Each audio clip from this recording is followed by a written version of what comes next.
Girl's wedding and New Year's Eve were only 6 hours away, and I didn't think the bride-to-be would make either one of them. But that was before I ran up against the slot machine operator, the escaped convict, and above all, the old acquaintance. From the pen of Raymond Chandler, outstanding author of crime fiction, comes his most famous character as CBS presents The Adventures of Philip Marlowe.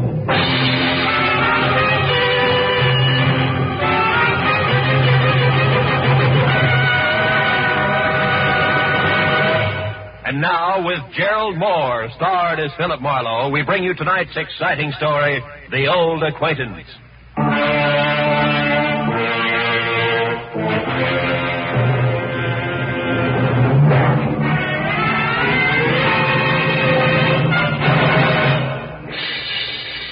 At 6 o'clock in the last evening of the year, I was sitting with my feet up on my office desk thinking of impossible New Year's resolutions and what the girl on my butcher's 1949 calendar would or would not be wearing.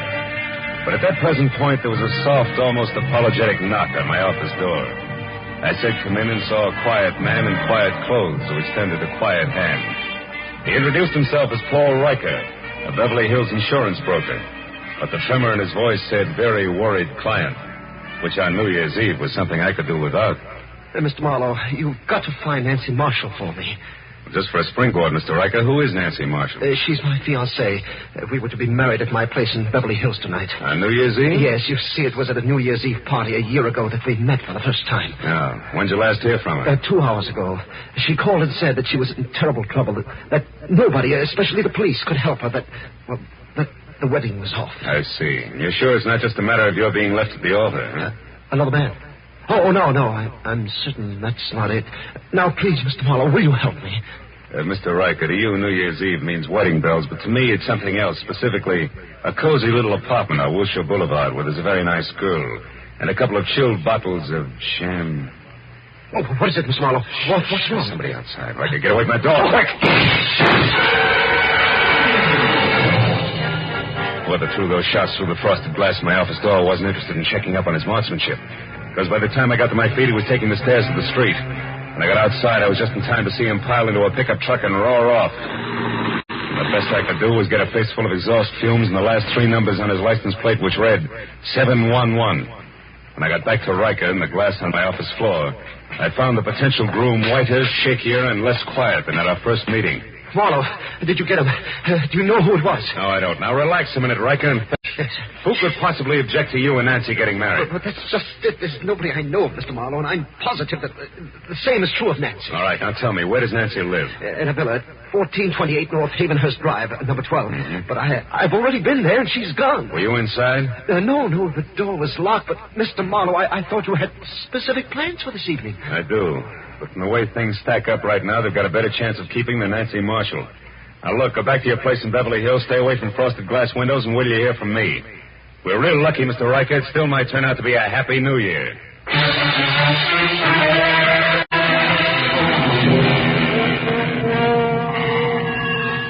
When Riker left the office, I called Lieutenant Ibarra at police headquarters. And after being told that it would take at least a half hour to get my kind of lead out of the 7-Eleven I had on the pickup truck's license, I headed for Nancy's villa on North Havenhurst, where it took me 10 minutes to outsmart the catch on the back door. Inside, except for a carelessly overturned box of old snapshots, which meant nothing to me, a lot of half-open drawers and closets, I was no place. And in the kitchen, where there's a full cup of cold coffee next to an open newspaper, the setup was almost the same. But not quite. Because on the front page of the paper, there was a banner story complete with pictures that shouted the news of 3 men who had broken out of the state penitentiary that morning. And one of them, a man named Steve Doyle, had a face that I'd seen only minutes ago on one of the snapshots in the overturned box. I grabbed the paper and started back to check with the snapshot once again for good measure. But the second I stepped into the living room, I stopped. Hello. I don't believe I know you. Oh, the voice matched the lady perfectly. She was tall, beautiful brunette, about 30.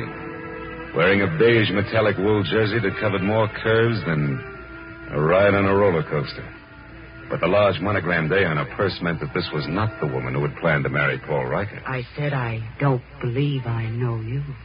The name is Arthur Murray. You're late for your rumble lesson. Oh, never mind the jokes, bright boy. It's a waste of your time and mine.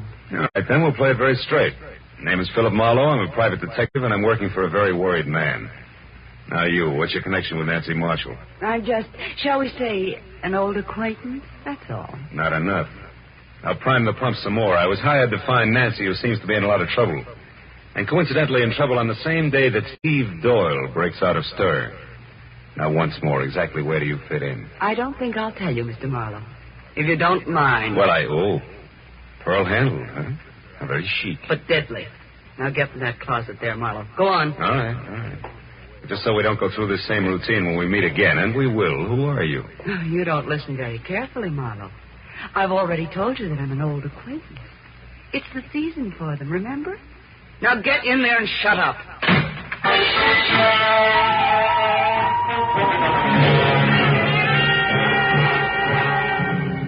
Nancy Marshall's villa was post-war construction at its worst, closets included.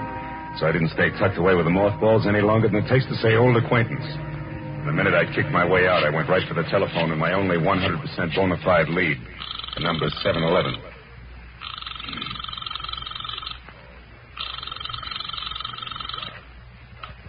This is Lieutenant Ibarra. Marlowe, Ibarra. Anything for me on that license number? Oh, yeah. If you're sure it was a pickup truck, the chances are pretty good that it either belongs to a party named Maurice J. Calder at 409 South Main, or one Jerome Graff, 3221.5 Melrose Avenue. Check.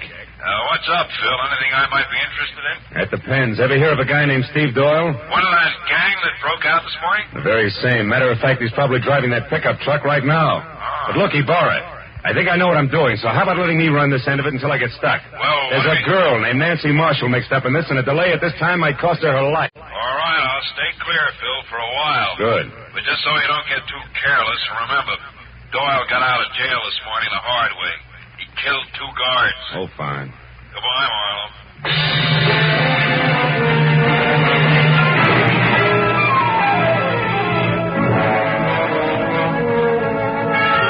I got the 409 South Main. I knew that my first choice had to be wrong, because Maurice J. Calder turned out to be a bankrupt junkman, and his pickup truck, which was loaded with everything, including the kitchen sink, had 3 flat tires and hadn't moved in a week. So if the numeral 711 were going to live up to their reputation, Jerome Graff had to be my man. And that made the time to be careful now.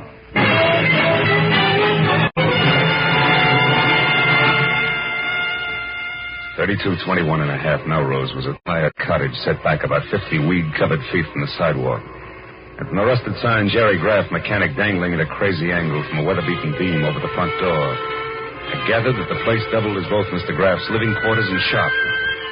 I didn't see any truck out front, so I decided to try the alley in the rear before I knocked on any door. It was then that I noticed for the first time I was being watched by a short man with a long face who was slouched against a nearby tree like a marionette with no strings attached.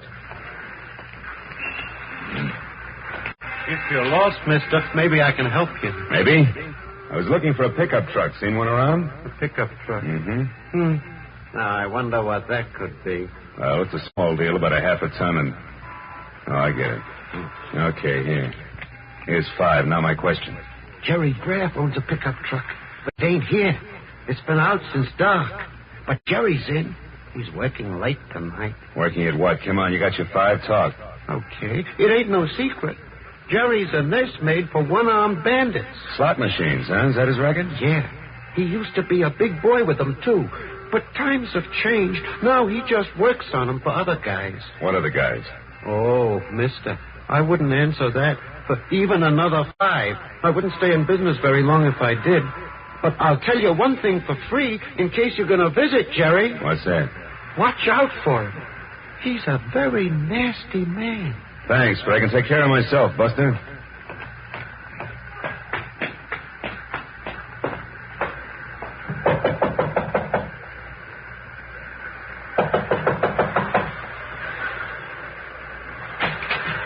What do you want?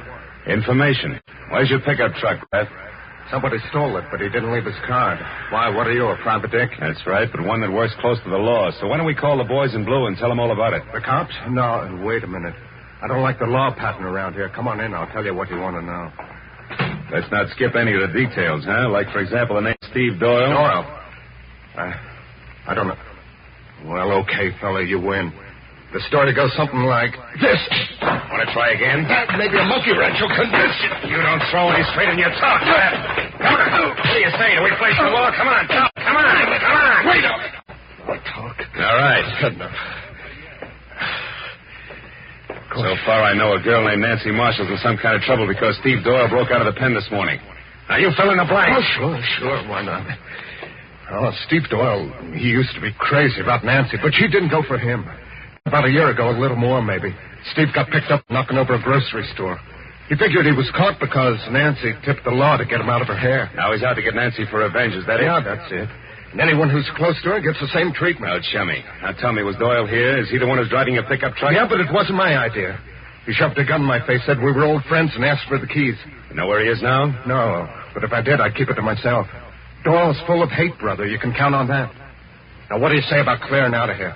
Just as soon as I find out one more thing. Now, there's another girl mixed up in this. She's a brunette with a lot of curves and the initial A. Calls herself an old acquaintance of Nancy's. Any idea who she is? No, not the slightest. You're a liar, Graff, and if I had time, I'd beat the truth out of Well, you haven't, believe me, because if you don't hustle, mister, when you do catch up with Nancy Marshall, you're going to catch up with the corpse. Nothing more.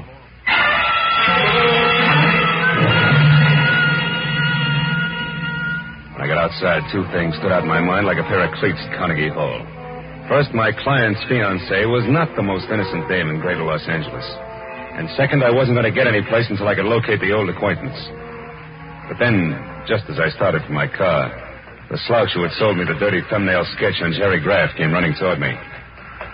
Hey, mister. Did everything work out all right? I was called away on some other business, or I'd have been here waiting. Waiting for what? Well, you know, in my game, I now and again give a guy a little more dope than he bargained for, and in that case, I sometimes end up with a bonus, so to speak. Well, right now, we're about even. But if you can tell me anything about a beautiful brunette whose first name starts with an A, I'll give you a bonus that'll keep you in beer and pretzels from now until the 4th of July. A name that begins with an A? Yeah. Hey, she visited with Graff this morning, maybe? Yeah, it's possible. Come on, think hard. She's kind of tall, dresses like $1 million. That's right. Now, what's her name? Here, look. $20 bill. Her name, what is it? It's, Yeah, I got it. Adrian Spa, 1312 Lookout Mountain Road. How do you know that? It was on the registration card in her car. I took a peek while she was... Trouble at Graff's. I'll take my 20. Goodbye. I beat it up the walk to Graff's. When I got inside, I found exactly what I expected. Doubled up on the floor in the middle of a lot of oily machine parts and still holding his stomach with both hands was Jerome Graff, a very dead man. I started for a telephone to call Lieutenant Ibarra, but then I noticed something small and gold lying a few feet away from the body. When I picked it up, I saw it was an ornamental buckle, the kind that a lady might wear on a coat. So I decided to skip Lieutenant Ibarra for the time being and call my client instead.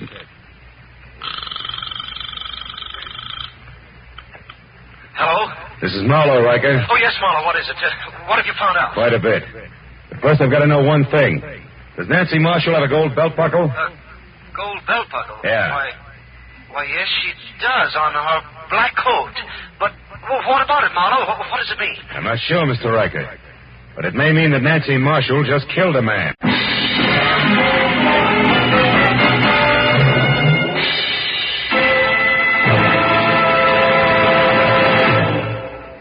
In just a moment, we will return to the second act of the adventures of Philip Marlowe. But first, by this time, a week from tonight, Jack Benny will have made his first broadcast exclusively on the CBS network. Starting next Sunday, you'll find Jack here with Mary Livingston, Phil Harris, Rochester, Dennis Day, Don Wilson, and all the others who have made the Jack Benny Show a regular Sunday evening delight for millions of Americans. Just for fun, the Jack Benny kind of fun, make a New Year's resolution to hear the Jack Benny Show every Sunday starting a week from tonight, January 2nd, over these same CBS network stations. Now, with our star, Gerald Moore, we return to the second act of Philip Marlowe and tonight's story, The Old Acquaintance.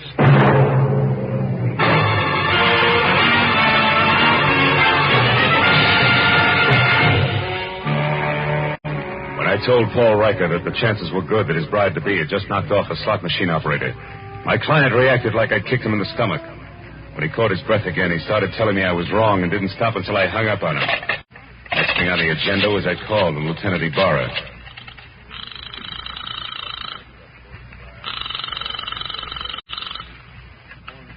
Lieutenant Ibarra speaking. Marlowe again, Lieutenant. Oh, did you find the owner of that pickup truck, Phil? Yeah, I found him, Ibarra. I'm calling from his shop now. I had a talk with the guy. It was Jerry Graff. What do you mean, was Jerry Graff? Well, somebody came in here and shot him just after I left. He's dead. He knew Steve Doyle all right, but I'm pretty sure Doyle didn't kill him, Ibarra. No, then who did? Any idea, Marlowe? Well, looks very much like my client's fiancée, Nancy Marshall. I still don't know where she is or how it all fits together, but look, I got a lead on an old acquaintance of Nancy's named Adrian Starr. She lives up on Lookout Mountain Road. Now, if you don't hear from me in, say, an hour, you might check. Number 1312. That's my next stop. Okay, just be sure it's not your last stop. Goodbye.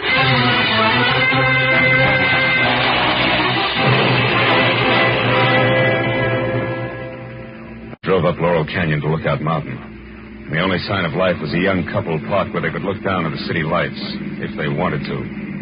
I backed into a bushy driveway across from Adrian Starr's bungalow and stopped. It was small, modern, and looked deserted, except for one dim light upstairs. I was about to get out and verify that when a pair of headlights flashed down the road and a yellow convertible swept to a halt in front of the place. It was Adrian Starr who got out. She started up the walk toward her front door, stopped suddenly, and then ran back to her car and drove off again. I kept the yellow convertible in sight. When it turned on Havenhurst and stopped in front of Nancy Marshall's villa, I pulled up in time to see Adrian step inside and close the door. So I followed her.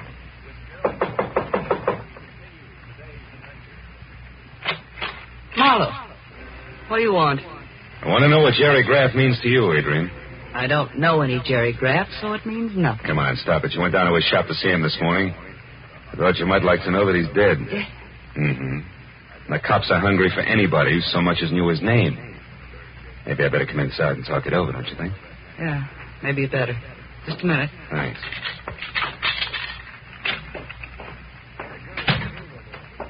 Hey, it's dark. Why don't you turn on more lights? Because I like it this way. Okay. But, honey, if you've still got that pearl-handled popcorn of yours, let's leave it out of the conversation. And let's make it straight. Why'd you drop in on Graff this morning? Because I knew that sooner or later Steve Doyle would head there. I had to know if Steve intended to leave town or was still determined to get his crazy revenge. And all for Nancy Marshall, huh? You know, you're sticking your neck out quite a ways just for old time's sake, baby. Steve Doyle's a pretty tricky guy to mix with at this point. You can say that again, folks. Steve? Oh, Steve. Steve Doyle. That's right. Who are you, mister? Marlowe, private detective. Sit down over there, private detective. Keep your hands out of your pockets. I don't like you because you're half cop, but play it smart, you won't get hurt. Well, Adrian, like old home week, huh? Oh, it's been a long time, Steve. Yeah, it sure has. Where is she, Adrian? Where's Nancy? I don't know, Steve. You're lying to me. This is her place. You got her with a key. You've been down to see Graff. You know where she is, all right. So tell me fast. Steve, listen, forget it. Forget about Nancy. This revenge will only get you in the gas chamber. Please, let's get away. We can still make it across the border. Please take me with you. I love you, Steve, just like I always have, even when you threw me over for Nancy. Shut up. Just tell me where Nancy is. Come on, Adrian. I don't know, Steve. Stop it, Doyle. Where is she? Steve, you're hurting me. Doyle, Don't move, Marlowe. All right, fella, I told you to behave. I've been through a lot, and I'm tired, and I'm running out of time. You're getting in my hair, and that's bad. Oh, no, Steve, no. I won't shoot him. I can't afford the noise. I can give him something just as good. Oh. Now, Adrian, try again. Where's Nancy? I don't know, Steve. Come on, where is she? I don't know. Where's Please? Nancy? I don't know. Where's Nancy?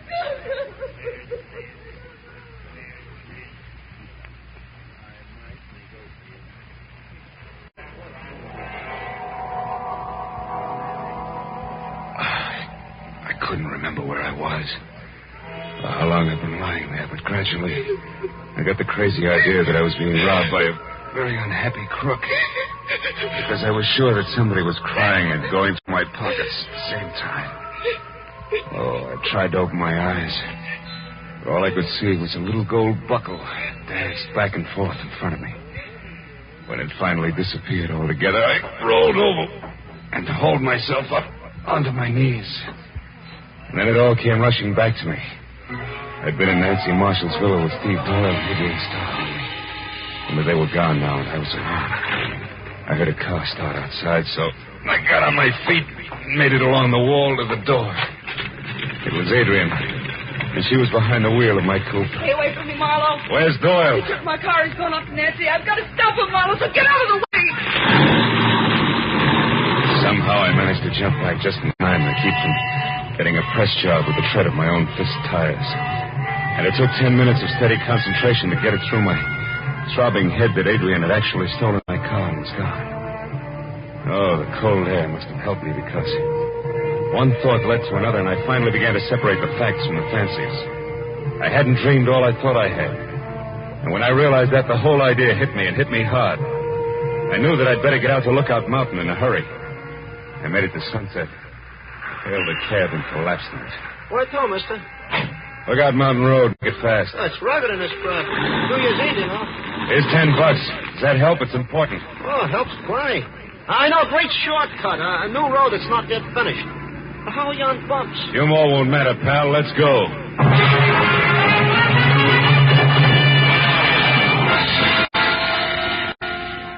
When it was over, I felt like I'd crossed the country on a pogo stick. But the cab driver was a genius, and with a shortcut, we made the distance to Lookout Mountain in less than 10 minutes. When we got near the place, I sent the cab back down the hill out of danger. Went the rest of the way on foot. As I got within sight of Adrian's bungalow, I saw Steve Doyle getting out of the yellow convertible. I ran up to the house, tried the door. It was locked. Nancy, where are you? I know you're in there, baby. I'm going to find you after take this joint apart. You have your own business to settle, remember? So have we, Doyle. Drop that gun. Stand still. Okay, sucker. You won't need that gun anymore, Doyle. Just kick it over there out of the way. Someday I'll get you for this fella. I doubt it, Steve. You're all finished, but you're too thick-headed to see it. Well, I guess it's time to relax and wait for Adrian. And we call the cops, huh? Adrian just arrived, Marlowe. Don't What? turn around or I'll kill you. Adrian. Here we are, Marlowe. Toss your gun back here to me. Come on now. There. Oh, Steve. Steve, are you hurt bad, darling? Can you make it to the car? I'll try, Adrian. Got me on this side. It's bad. Oh, Steve, hurry, darling, hurry. I'll be with you in a minute. I'll make it okay. Well, Marlowe? Yeah. Okay, Adrian. Tell me one thing first, Marlowe. Did Steve get to Nancy? No. You killed Graff in time to shut him up, too, huh? So Steve will never know the truth, will he, Adrian? Could be it was you who crossed him and sent him to prison. You'll never find out. Not now. And you'll never realize how much you had to love him either. That's why I did it, Marlowe. It was the only way I could hold him for myself. And I was willing to wait. Can you understand that? Yeah. I guess I can. Too bad a love like yours has to be wasted on a guy like Steve. You'll never get away, honey. Not with him. You'll never make it. Maybe not. But if he goes out, at least I'll be with him, Marlowe, and that's the way I want it. Well, if you're going to do anything, Adrian, you better get it over with fast. That siren's a friend of mine. He's coming here. Adrian! Coming, Steve. You're a good guy, Marlowe, and a smart one. Just don't follow us, that's all. So long, Marlowe. Happy New Year.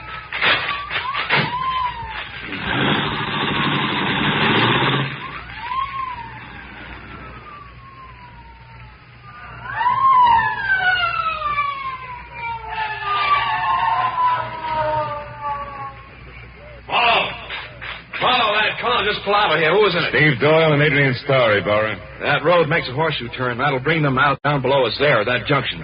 I've got one of those streets blocked, but the other one's wide open. Look, Ibarra, there they are. She's stopping at the crossroad. Yeah, they've spotted my men down there.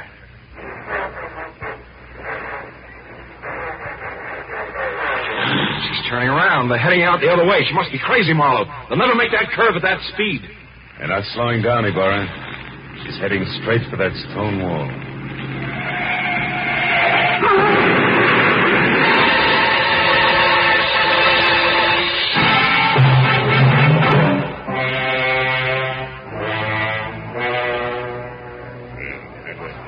Well, Steve, that's it. It's all over. They're both dead when the boys got to them, killed instantly. By the way, how's your head feel now? Any better? I'm okay, Ibarra. Did you take care of Nancy Marshall all right? Yeah, she locked herself upstairs. Sent her home to Paul Riker in the squad car. The driver hurries, they can still be married on New Year's Eve.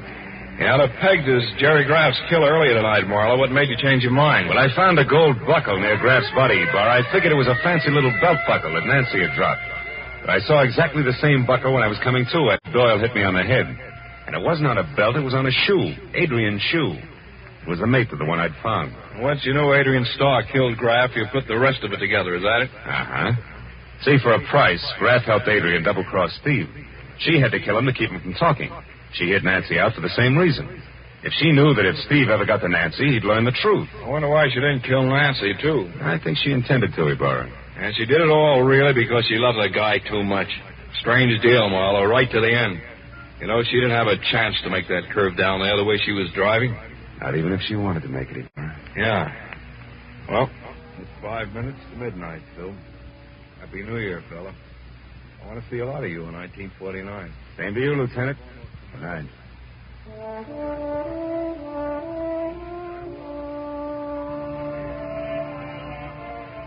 After Ibarra and the others left, I stayed up on Lookout Mountain and watched the New Year come to Los Angeles. A new year. Didn't seem to change things much, at least on the surface. Somewhere down the road, a gang struck up Old Lang Syne. I thought again of Adrian Starr, a girl who loved not wisely, who had called herself an old acquaintance. Yeah, I'd never forget her. As I walked back to my car, the city was ringing out the old and ringing in the new. And I wished then that someplace on everybody's list of resolutions, they'd make room for that cup of kindness they were singing about. And then a guy could say, Happy New Year, and mean it.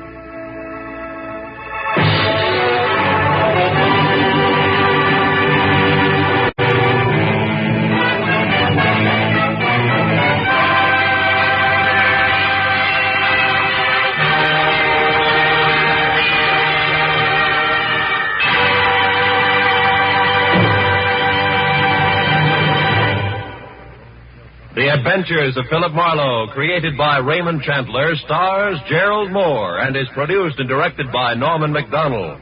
Script is by Mel Donnelly, Robert Mitchell, and Gene Levitt. Featured in the cast were Gloria Blondell, Edgar Barrier, David Ellis, Lou Krugman, and Stan Waxman. Lieutenant Ibarra was played by Jeff Corey. The special music was by Richard Arant. Be sure and be with us again next week when Philip Marlowe says... They all knew he was aboard the yacht when it exploded and sank. And everybody called his death an accident. Yeah, that is everybody except the corpse himself.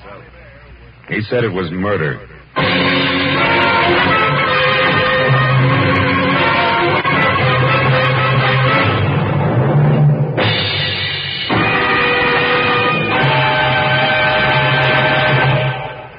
An hour of wonderful, delirious comedy is still to come to you tonight on CBS.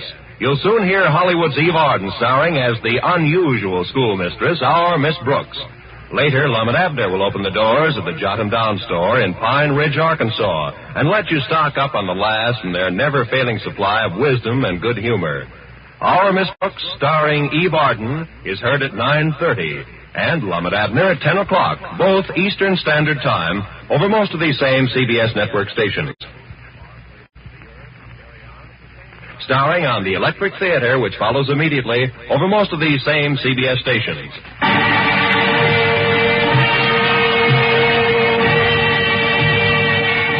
This is Roy Rowan speaking for CBS, the Columbia Broadcasting System.